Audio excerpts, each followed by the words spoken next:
All right, so we're back in the garage working on the ZX6r. Made some pretty good progress yesterday. Wheel, swing arm, frame, all painted, looks pretty good. I managed to get some levers on and the front fairing stay bracket on as well. Got those on. As far as today, I think I'm going to, I'm gonna get the gauge on today. I might put some grips on. I think I'm gonna put the coolant hoses on. I might even put the brake lines on. Do that. Get that rear set on. That has to get on or get put on. I'll probably put some engine covers on.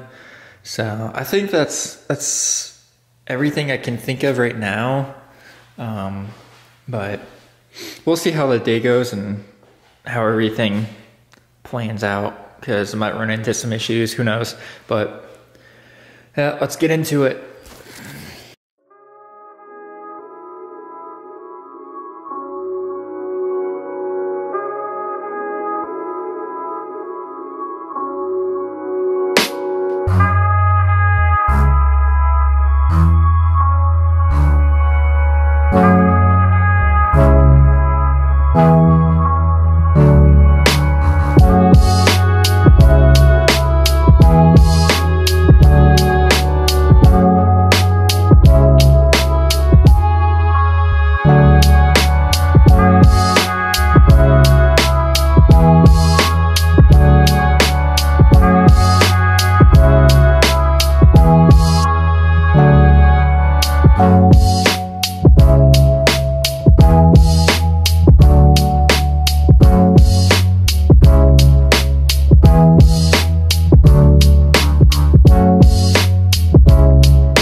so just a quick little update on how the ZX6 is coming out. I've gotten quite a bit done. Got the new gauge on, tank, obviously. Looks really good. I gotta buy a different gas cap because the 2012 doesn't fit. This is a newer tank. It came off at 2021. And the 2012 gas cap won't fit on the newer model tank. So I gotta buy a different gas cap, which sucks. That's like another $100 if you buy aftermarket. The thing is I have to buy an aftermarket one unless I want 2 keys. So I just want 1 key because I won't be able to open up the gas cap with this key. I have to buy a separate gas cap with a separate key, and I don't want to do that, so I'm just going to buy an aftermarket quick release gas cap or whatever, if that makes sense. Got the rear sets on, got the rear brake line on, front brake lines on, coolant lines on, slip on. I got this exhaust for a good deal too. I bought it for like $170 off Facebook Marketplace. It's an M4 exhaust. I just took off the sticker since it was a little beat up and just kind of clean it up. Cleaned the exhaust. It turned out super well. Looks really clean. See if I can get a better look. Yeah, it turned out really good. Grips, levers, that's all on. I put this bar and mirror on for now. I don't know, we'll see how that goes. See how I like it. What else? Got the subframe on, battery tray in. This goes to the tip over sensor. This goes to the brake light and turn signals, I believe. I don't know what the hell this goes to. Got the battery in, turns on. No fuel pump prime or anything like that, because I think all this has something to do with it. I think I am just gonna start with the front section of the bike and start throwing on the fairings. That way it's less stuff I have to worry about for now. So yeah, keep on working on the bike.